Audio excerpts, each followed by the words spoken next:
नमस्कार मित्रमैत्रिणींनो, जर तुम्हाला आपल्या चॅनलवरच्या कथा आवडत असतील तर लाईक करत जात जा आणि चॅनलला सबस्क्राईब करून बाजूची घंटी दाबा आणि ऑलवर सेट करा. म्हणजे जेव्हा जेव्हा मी नवीन व्हिडिओ किंवा कोणतीही नवीन पोस्ट अपलोड करेन तेव्हा ती सगळ्यात आधी तुमच्यापर्यंत पोहोचेल. धन्यवाद. तर वळूया आपल्या कथेच्या पुढच्या भागाकडे. पण रॉनीशी त्याचं फोनवर काय बोलणं झालं माहीत नाही की त्याच्या चेहऱ्यावरचे एक्सप्रेशन्सच चेंज झाले. कधीपासून त्याच्या चेहऱ्यावर प्रेमळ एक्सप्रेशन्स होते ते जाऊन आता तिथे राग जमा झाला होता. त्याने रागात फोन बाजूला फेकून दिला आणि तिच्या कमरेवरचा त्याचा हात देखील आता सैल झाला होता. तशी ती त्याच्या मांडीवरून उठून पटकन उभी राहिली. जान, आपल्याला निघायचंय. तो उठून बोलला तशी ती प्रश्नार्थक त्याच्याकडे पाहू लागली. निघायचंय? पण कुठे? तिने आश्चर्याने विचारलं. तिच्या डोळ्यात खूप सारे प्रश्न होते. ज्या लोकांमुळे तुला इतकी वर्ष त्रास भोगावा लागला, माझ्यापासून दूर राहावं लागलं, आपल्या मुलांना ज्यांच्यामुळे त्यांच्या वडिलांचं प्रेम लवकर नाही मिळू शकलं, ते जे तुझे दोषी आहेत त्याच नराधमांना शिक्षा द्यायची आहे. तिथेच जातोय आपण. तो तिचा चेहरा त्याच्या ओंजळीत पकडत बोलला. तसे मात्र तिच्या डोळ्यात पाणी तरळलं, ज्यात राग, द्वेष, चीड, हतबलता, दुःख सगळ्याच भावना होत्या. आता पुढे. त्याने मात्र तिला पटकन जवळ ओढलं आणि छातीशी घट्ट आवळून घेतलं. नाही हा, अजिबात रडायचं नाही. तो तिच्या पाठीवर राग करत प्रेमाने बोलला. पण ती मात्र मुसमुसतच होती. तिला मागचं सगळंच आठवत होतं. तो दिवस ती कसा विसरू शकत होती, ज्या दिवशी त्या नराधमाने अमितवर हल्ला घडवून आणला होता, जे त्याने स्वतः तिच्यासमोर कबूल केलेलं असूनही ती काहीच करू शकली नव्हती. कसं त्याने तिला ते सगळं करण्यास भाग पाडलं होतं, ज्याचा विचार स्वप्नात पण ती करू शकली नसती. कशी त्या नीच कुणालने तिच्या हसत खेळत असणाऱ्या आयुष्याची वाट लावली होती. कसं तिला तिच्या प्रेमापासून, तिच्या मीतपासून दूर केलं होतं त्याने. जेव्हा खरी तिच्या मीतला तिच्या प्रेमाची गरज होती, तेव्हा ती त्याच्यासाठी त्याच्याजवळ थांबू शकली नव्हती. फक्त आणि फक्त त्या एका नीच माणसामुळे. कशी विसरू शकत होती ती हे सर्व? ती हुंदके देऊन रडू लागली होती आता. तो मात्र तिला स्वतःच्या मिठीतच शांत करू पाहत होता. पण ती नाहीमध्ये मान हलवत होती. भले तिला माहीत होतं की अमितने त्या नराधमांना शिक्षा दिली आहे, पण आज त्याचा विषय पुन्हा निघाला आणि तिला स्वतःच्या भावना आवरता येत नव्हत्या. जानू, शांत हो प्लीज, तो बोलला. कशी शांत होऊ मी मी नाही सावरू शकत आहे स्वतःला. तिला आता बोलता पण येत नव्हतं. किंबहुना तिच्या तोंडून शब्द पण फुटत नव्हते. तू इकडे ये, इथे बस प्लीज. तो पुन्हा तिला बेडजवळ घेऊन आला आणि त्याने तिला बेडवर बसवले आणि तो पण तिच्या बाजूला बसला. हे घे, पाणी पी, तो बोलला. पण तिने नाहीमध्ये मान हलवली. प्लीज, तो बोलला तसं तिने पाण्याचा ग्लास घटघट करून संपवून टाकला. माझ्याकडे बघ जान, तो तिचा चेहरा ओंजळीत पकडून वर उचलत बोलला. तसं तिने नजर वर करून त्याच्याकडे पाहिलं. हे तुझे अश्रू खूप प्रेशियस आहेत. त्यांना असं हे कोणत्याही नीच माणसासाठी वेस्ट नको करूस. तो खूपच प्रेमाने बोलला आणि त्याने तिचे डोळे पुसले. तशी तिने होमध्ये मान हलवली. त्याने तुला जितकं रडवलं आहे ना, त्याच्या कैक पटीने त्रास मी त्याला दिलाय. म्हणून आता रडायची वेळ आपली नाही तर त्यांची आहे. ओके, तो बोलला. जान, खरं तर तुला आणि प्रिन्सेसला मला पुन्हा त्यांच्यासमोर नव्हतं घेऊन जायचं, पण ते खरे गुन्हेगार तुम्हा दोघींचे आहेत. म्हणून मला असं वाटत होतं की तुम्ही त्यांना शिक्षा द्यावी. पण जर तुला तिकडे जावंसं नको वाटत असेल तर मी तुला फोर्स नाही करणार.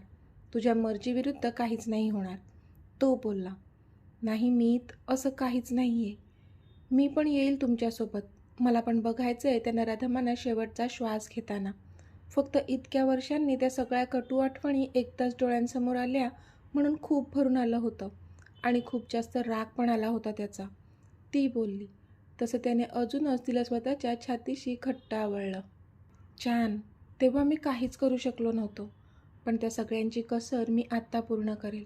तुझ्या आयुष्यात मी प्रेमाचे इतके रंग भरेल ना, इतकं आनंदी तुला ठेवेल ना, की ह्या सगळ्या कटू आठवणींना जागाच उरणार नाही, तो बोलला. तशी तिने पण होमध्ये मान हलवली. मीत, फक्त तुम्ही माझ्यासोबत हवे आहेत मला. आनंद तुमच्यातच आहे माझा, ती त्याच्या मिठीतच मुसमुसत बोलली. तसा हसला तो. त्याला माहीत होतं तो स्वतःच तिचं पूर्ण जग होता.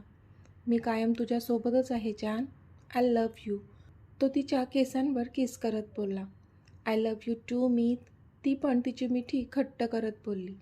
मग जाऊया ना, त्याने विचारलं.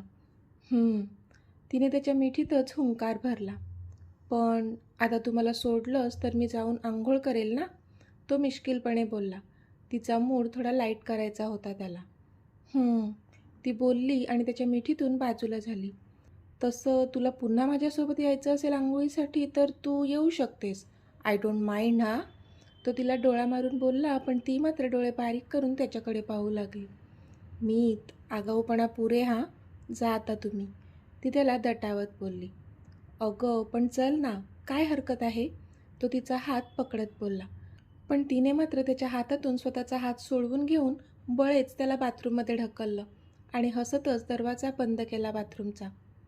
हे मीत पण ना, उगाच काहीही करतात, ती हसून तोंडातल्या तोंडात बोलली आणि रूमच्या बाहेर निघून गेली. इथे अमित बाथरूमच्या दाराच्या फटीतून तिलाच बघत होता. त्याने तिला हसताना पाहिलं आणि मग स्वतःसुद्धा गालात हसला. खरं तर कधीपासून ती सेंटी झाली होती आणि तिचा मूड त्याला थोडा डिलाईट करायचा होता. म्हणूनच तिच्याशी थोडं मिश्किलपणे वागून त्याने तिच्या चेहऱ्यावर स्माईल आणली होती. बास जान, मला तू कायम अशीच हसरी आणि आनंदी हवी आहे आणि त्यासाठी मी माझ्याकडून होईल तेवढं सगळं करेल, तो स्वतःशीच बोलला आणि मग त्याने शॉवर चालू केला. आज संध्याकाळी गोडाऊनला जायचा प्लॅन ठरला होता, पण आज सकाळी सकाळी मोहनने घोळ घालून ठेवला होता. त्याने त्याच्या आसपास ठेवलेल्या गार्डच्या नकळत त्याची गन खेचून घेतली होती आणि त्याला शूट केलं होतं. त्यामध्ये तो गार्ड जखमी झाला होता. त्या गार्डला मारून तिथून पळून जाण्याचा त्याचा प्लॅन होता. पण बाकीच्या गार्ड्सनी त्याला पकडलं आणि चांगलाच चोप दिला होता. आणि हेच सांगण्यासाठी रॉनीने अमितला कॉल केला होता. त्यामुळे चिडून अमितने त्याचा संध्याकाळचा प्लॅन प्रीपोन करून सकाळी केला होता. जानू आता खाली आली होती आणि ती किचनमध्ये जाणार तोच. मम्मा, प्रिन्सेसने मोठ्याने जानूला आवाज दिला तशी जानू हसतच तिच्याजवळ गेली. मी तर तिचा नाश्ता करत डायनिंग टेबलवर बसली होती. रीमा पण तिच्या बाजूला बसल्या होत्या. Good morning mom. जानूने रीमाना ग्रीट केलं तसं रीमानी पण हसून तिला ग्रीट केलं. हे गुड मॉर्निंग प्रिन्सेस, तू इतक्या लवकर कशी काय उठलीस, जानूने तिच्या गालावर पप्पी घेत विचारलं. अगं तिला झोप येत नव्हती, कधीपासून उठून बसली होती म्हणून मग मीच तिला उठून रेडी केलं, रीमा बोलल्या. काय झालं प्रिन्सेस, तुला बरं वाटत नाही आहे का, जानूने काळजीने विचारलं. No mamma, I am all right. पण तू कुठे होतीस, मला रात्री तुझी आठवण येत होती म्हणून झोपच नाही लागली, मीता बोलली. पण जानूला मात्र कसं तरीच झालं तिचं ऐकून. आय एम सॉरी बच्चा, जानू बोलली. तिला खरंच कसं तरी फील होत होतं. खरं तर कालची रात्र म्हणजे तिच्यासाठी कितीतरी जास्त आनंदाची रात्र होती. काल इतक्या वर्षांनी ती तिच्या मीतसोबत ते स्पेशल क्षण पुन्हा एकदा जगली होती. एवढ्या विरहानंतर आलेले ते सुखाचे क्षण होते, जे दोघेही अगदी मनसोक्त भरभरून जगले होते. पण आता ह्या क्षणी मीताचं ऐकून तिला वाईट वाटत होतं. काय करणार, एका पत्नीसोबत एक आई देखील होती ती, आणि त्यामुळे आपल्या सुखासाठी आपण आपल्या मुलीला गृहीत धरलं असं वाटत होतं तिला ह्या क्षणी. तिचे तर डोळेच पाणावले. आय एम सॉरी, जानू पुन्हा मी त्याला कुशीत घेत बोलली, कारण तिला खरंच वाईट वाटत होतं. हे नौटंकी, बाद झाला आता, अजून किती नाटकं करणार आहेस, समोरून मधू आली आणि बोलली तशी मीता जोरातच हसू लागली. जानू मात्र एकदा मीताकडे तर एकदा मधूकडे पाहू लागली. तिला काही कळलंच नाही. मासी, नौटंकी काय, प्रिन्सेस तोंड पाडत बोलली. नौटंकी नाही तर काय, तू म्हणाली होतीस म्हणून मी तुला तुझ्या मम्मासोबत हा प्रँक करून दिला, नाहीतर मी माझ्या बेस्टीसोबत असं कधीच नाही वागत, हो की नाही जानू, मधू बोलली. पण जानूला मात्र अजून काहीच कळत नव्हतं. प्रँक, जानूने विचारलं. हो प्रँक, अगं काही तुझी आठवण वगैरे काढत नव्हती ती, चांगली ढाराढूर झोपली होती, उठवलं तरी उठत नव्हती, मधू बोलली. मासी, प्रिन्सेसने पुन्हा तोंड बारीक केलं. काय मासी, जानू, अगं तुझ्या पोरांचाच हा प्लॅन होता की मम्माला असं सांगितलं ना की तू आम्हाला एकटं सोडून दुसरीकडे झोपलीस तर मम्मा लगेच रडेल, तशी पैज लावली होती त्यांनी, आणि खरंच तू रडली देखील. हे बघा आले तुमचे चिरंजीव, सगळा ह्याचाच प्लॅन होता, मधू बोलली. तसं जानूने समोरून येणाऱ्या चिनूकडे पाहिलं तर चिनू कानाला हात धरून केविलवाणा चेहरा करून सॉरी बोलत होता. हो जानू, आणि मला पण काल पट्टी पडवली होती की आम्ही सांगू ना तसंच करायचं, रीमा हसून बोलल्या. आणि चांगले झोपले होते बरं का दोघे, अगदी गाढ, सो काळजी करू नकोस, रीमा बोलल्या. तसं जानूने मनातच एक सुस्कारा सोडला. नाहीतर काहीतरी मोठं गिल्ट आल्यासारखा चेहरा झाला होता मॅडमचा. पण मग इतक्या सकाळी का उठले आहेत सर्वजण? जानूने बाकीचं सोडून तेवढंच विचारलं. पिकनिकसाठी, मधू बोलली. पिकनिक? जानूने विचारलं. हो तर, आज पिकनिक अरेंज केली आहे अमितने सगळ्यांसाठी, म्हणून तर इतक्या लवकर उठून रेडी झाले आहेत सर्वजण, मधू बोलली. तसं जानूला लक्षात आलं की नक्कीच आज ते कुणाल आणि मोहनला शिक्षा द्यायला जाणार असल्यामुळे बाकीच्यांसाठी अमितने हा प्लॅन केला असावा. येस मम्मा, पिकनिकसाठीच आम्ही लवकर रेडी झालो. And we are sorry. आम्ही तर अशीच गंमत करत होतो आणि आम्हाला आजी आजोबांकडे झोपायला पण छान वाटतं. ते पण तुझ्यासारखे स्टोरीज सांगतात आम्हाला. तू आमची अजिबात काळजी नको करूस. तू पप्पांसोबत टाईम स्पेंड कर. आफ्टर ऑल इतक्या वर्षांनी तुम्ही पुन्हा एकत्र आले आहेत. तुम्हा दोघांनी एकमेकांसोबत टाईम घालवायला हवा, जिनू बोलला. पण जानूच्या मात्र डोळ्यात पुन्हा पाणी आलं. कारण जिनू कितीही लहान असला तरी त्याचं डोकं त्याच्या वयापेक्षा कितीतरी पटीने शार्प चालतं हे तर तिला चांगलंच ठाऊक होतं. आणि आत्ता तो जे काही एखाद्या मोठ्या मुलाप्रमाणे बोलला ते ऐकून तर तिला भरूनच आलं. तिने पटकन त्या दोघांना जवळ ओढलं आणि त्यांच्या चेहऱ्यावरून हात फिरवला आणि त्यांना दोघांना पप्पी घेतली. माझं बाळ ते, जानू त्यांच्या गालावरून हात फिरवून गहीवरून बोलली. आता डायनिंग टेबलवर बसलेल्या सगळ्यांचा नाश्ता करून झाला होता. जानू आणि मधू दोघीही जवळच बसल्या होत्या. जानू, मधूने हळूच तिला हाक मारली. हां, जानू बोलली. कालची रात्र कशी गेली? मधूने एकदम नाटकी अंदाजात डोळा मारून तिला विचारलं. तशी जानू चपापली. पण कालची रात्र आठवून आपोआपच ब्लश झाली ती. गाल एवढे टोमॅटोसारखे लाल होत आहेत म्हणजे नक्कीच सुपर से उपरवाली गेली असेल ना रात्र? मधूने विचारलं. तशी जानू डोळे मोठे करून तिच्याकडे पाहू लागली. चुप्प बैस, जानू हळूच बोलली. अरे वा, मी का चूप बसू? सगळी मजा तुम्ही करणार आणि चूप कोणी बसायचं? तर मी. हे बरं आहे हां तुझं. मधू मुद्दाम तोंड पाडून बोलली. पण जानूला मात्र हसायलाच आलं. हे बघ, हे असं असतं. सगळी मज्जा तू करायची आणि मी चुप्प बसायचं. असं कुठे असतं राव? मधू बोलली. मधू गप्प राहा. जानूला आता काय करू काय नको असं झालं होतं. कारण समोर सगळेजण बसले होते आणि मधू होती की गप्प बसायचं नाव नव्हती घेत. मी नाही बसणार गप्प. आधी मला सांग रात्री काय काय घडलं. आम्ही इतकं सगळं छान बेड सजवला होता तुमचा. मी तुझी बेस्टी आहे ना, मग मला पूर्ण हक्क आहे सगळं ऐकण्याचा. मधू बोलली. तसे जानूने डोळेच फिरवले. अगं गप्प बैस बाई, आमचं काही पहिल्यांदा लग्न झालंय का तर विचारते. जानू त्रासिक चेहरा करून बोलली.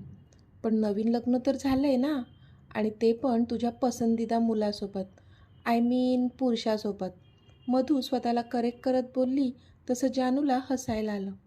हसू नकोस, कधी सांगणार ते सांग, मधूने विचारलं. समोरून अमित त्या दोघींनाच बघत होता. त्याने नजरेनेच काय म्हणून विचारलं. पण जानूने लाजून काही नाही असं सांगितलं. सांग ना.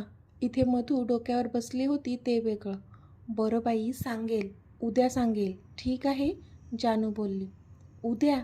उद्या लेट नाही का होणार? मधूने विचारलं. तशी जानूने पुन्हा डोळे फिरवले. अगं बाई, आता तू पिकनिकला चाललीस ना, मग आता कशी सांगू मी तुला? जानूने विचारलं. ओह, ओके ओके, उद्या नक्की सांग हा पण, मधू बोलली. तशी जानूने होमध्ये मान हलवली आणि मग मधू तिथून निघून गेली. हुश, सगळे डिटेलमध्ये ऐकल्याशिवाय काही हिच्या मनाला शांती मिळणार नाही. अजून बदलली नाही आहे तशीच आहे अजून, जानू मनातच हसून बोलली आणि स्वतःचा नाश्ता संपवू लागली. आता घरात फक्त अमित, जानू, आरू, रॉनी आणि काही स्टाफ तेवढा घरात होता. बाकी सगळेजण पिकनिकसाठी निघून गेले होते. अमित स्वतः त्यांच्यासोबत नसणार होता, पण जास्तीत जास्त सिक्युरिटी त्यांच्याबरोबर जाण्यासाठी त्याने अरेंज केली होती. प्रिन्सेस, येऊ का? अमितने तिच्या रूमच्या दरवाज्यातूनच तिची परमिशन घेतली. तिने होमध्ये मान हलवून त्याला आत येण्यास सांगितलं. तसा अमित आत आला आणि त्याच्या पाठोपाठ रॉनीसुद्धा आत आला. खरं तर जेव्हा त्याने तिला आज आपल्याला मोहनसमोर जायचं असल्याचं सांगितलं होतं, तेव्हापासूनच तिचं मन थोडं विचलित झालं होतं. का नाही होणार? खूप सोसलं होतं तिने तिच्या भूतकाळात आणि आज तिचा भूतकाळ पुन्हा एकदा झरझर करून तिच्या समोर येत होता. आणि भूतकाळातल्या त्या नको असणाऱ्या आठवणी तिला खूप जास्त यातना देत होत्या. नर्व्हस? त्याने विचारलं, कारण ती एकदम मलूल चेहरा करून बसली होती. थोडीशी, ती बोलली. प्रिन्सेस, तुला तुझ्या ब्रोवर विश्वास आहे ना? त्याने तिच्या डोक्यावरून हात फिरवत विचारलं. तशी तिने होमध्ये मान हलवली. झालं तर मग? अजिबात नर्वस नको होऊस. मी आहे ना, सगळं माझ्यावर सोड, तो बोलला. पण ब्रो, काकाचं नाव जरी काढलं ना तरी माझं रक्त नुसतं सळसळतं. मग आता तर त्याला मला समोर पाहायचं आहे. मी कशी त्याला समोर पाहू? मला त्या नीच माणसाचं थोबाड पण पाहायचं नाही आहे, आरू बोलली. डोळ्यात आग होती तिच्या. पण तरी देखील तू त्याला सामोरं जावं असं मला वाटतंय, अमित बोलला. तशी ती त्याच्याकडे प्रश्नार्थक पाहू लागली. हो प्रिन्सेस, तुला माहीत आहे, त्या माणसाने आम्हाला सांगितलं होतं की तू जिवंत आहेस, पण कुठे आहे हे नव्हतं सांगितलं. तुला शोधण्यासाठी आम्ही अक्षरशः अख्खा स्टेट पालथा घातला, पण तू काही आम्हाला सापडलीच नाही. कशी सापडणार होती? आम्ही तुझ्या जुन्या चेहऱ्याला शोधत होतो ना, आणि तुझा नवीन चेहरा फक्त त्यानेच पाहिला होता. आणि म्हणूनच तुला शोधण्यासाठी त्याने आमच्याकडे काही अटी ठेवल्या होत्या, ज्या कदाचित मी पूर्णसुद्धा केल्या असत्या, कारण त्यांना शिक्षा देण्यापेक्षा जास्त तू माझ्यासाठी महत्त्वाची होतीस. तुझं आपल्या फॅमिलीमध्ये परत येणं माझ्यासाठी जास्त महत्त्वाचं होतं. पण शेवटी नियतीने तिचा खेळ खेळलाच आणि सत्याचा विजय झाला. तू आपल्याच घरात होतीस आणि आम्हाला परत मिळाली. पण आता तुला त्याच्यासमोर मला घेऊन जायचं आहे. कारण का माहीत आहे? त्याने विचारलं. तशी पुन्हा ती त्याच्याकडे पाहू लागली. कारण त्याला वाटतंय की तो खूप स्मार्ट आहे आणि त्याने त्याचा डाव साधला आहे. पण त्याला हे माहीतच नाही आहे की तू आम्हाला सापडले आहेस आणि आता आमच्यासोबत आहेस. आणि आत्ता जेव्हा तू त्याच्यासमोर जाशील ना, तेव्हा त्याच्या चेहऱ्यावरचा उडालेला रंग पाहायचा आहे मला, अमित दूरवर कुठेतरी बघत बोलला. तू येशील ना? त्याने विचारलं. तसे तिने डोळे पुसले. हो ब्रो, मी येईल. आता तर त्याच्या कानाखाली एक सणसणीत लगावल्याशिवाय मला पण चैन पडणार नाही, ती बोलली. That's my princess. तो खूपच प्रेमाने तिच्याकडे बघत बोलला, पण तिने त्याला मिठी मारली. मागून रॉनी पण तिच्याकडेच बघत होता. तिने पण एक नजर त्याच्याकडे पाहिलं. तशी दोघांची पण पुन्हा एकदा नजरानजर झाली. मग तिने त्याच्यावरून नजर हटवून पुन्हा तिच्या ब्रोची मिठी घट्ट केली. रॉनी ड्रायव्हिंग सीटवर तर बाजूच्या सीटवर अमित बसला होता आणि मागच्या सीटवर जानू आणि आरू बसले होते. त्यांच्या गाडीच्या मागे आणि पुढे मिळून अजून काही 5-6 गाड्या धावत होत्या, ज्यामध्ये अमितची माणसं आणि बॉडीगार्ड्स होते. आता ते सगळे त्यांच्या इच्छित ठिकाणी येऊन पोचले होते. खरं तर आज संध्याकाळी ते कुणाल आणि मोहन दोघांचं काम तमाम करणार होते, पण सकाळी सकाळी मोहनने जो प्रताप केला होता त्यामुळे त्यांना त्यांचा प्लॅन बदलून सकाळचा करावा लागला. मोहन आणि त्यांच्या फॅमिलीला त्यांचं मरण काही तास अगोदर येणार होतं, एवढंच. इथे मोहनला इतका चोप मिळाला होता तरी त्याचा माज काही जातच नव्हता. काय रे, कुठे आहे तुझा बॉस? कुठल्या बिळात लपून बसला आहे? का मग बहीण सापडत नाही आहे म्हणून वेडा झाला की काय बहिणीच्या प्रेमात? मोहन तिरकस हसून बोलत होता. पण समोरचा गार्ड मात्र ह्याला एवढा मार देऊनही ह्याचं काहीच होऊ शकत नाही, अशा आविर्भावात त्याच्याकडे पाहून नाहीमध्ये मान हलवत होता. अरे बोल ना, कुठे आहे तुझा बॉस? त्याला 2 दिवसाची मुदत दिली होती, पण आज 4 दिवस झाले तरी त्याचा पत्ता नाही आहे. खरंच अंडरग्राऊंड झाला की काय तुझा बॉस? मोहन वेड्यासारखा बोलत होता की इतक्यात ठप ठप असा बुटांचा आवाज आला. तसं त्याने त्या दिशेने पाहिलं तर समोरून अमित चालत येत होता आणि त्याला पाहून नाही म्हटलं तरी मोहनला घाम फुटलाच होता. मोहन, किती आठवण काढतोस रे तू माझी? हा घे, आलो मी तुला भेटायला. शेवटचं? अमित कुत्सित हसत बोलला. पण त्याचं शेवटचं ऐकून मोहनला मात्र खूप राग आला. शेवटचं? खरंच? हा हा हा, माझा शेवट आणि तू करणार? ना रे, माझा शेवट तू करूच शकत नाही मिस्टर अमित राज्याध्यक्ष.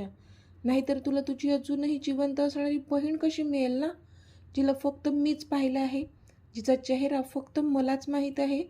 तू मला मारूच शकत नाही अमित. हा हा हा, मोहन जोरजोरात हसून बोलला. पण अमितवर मात्र त्याच्या बोलण्याचा तीळ मात्र फरक पडला नाही. उलट त्याने त्याच्याकडे पाहून एक हलकीशी स्माईल दिली. तसा मोहनचा होता नव्हता तो सगळा जोश क्षणार्धात फुस्स झाला आणि तो आ वाजून अमितकडे पाहू लागला. तर मित्रमैत्रिणींनो, आजचा भाग तुम्हाला कसा वाटला ते मला कमेंटमध्ये सांगा. आणि जर आवडला असेल तर व्हिडिओला लाईक करा, शेअर करा आणि चॅनलला सबस्क्राईब करून बाजूची घंटी नक्की दाबा. चला तर भेटूया आपल्या पुढच्या भागात. तोपर्यंत धन्यवाद.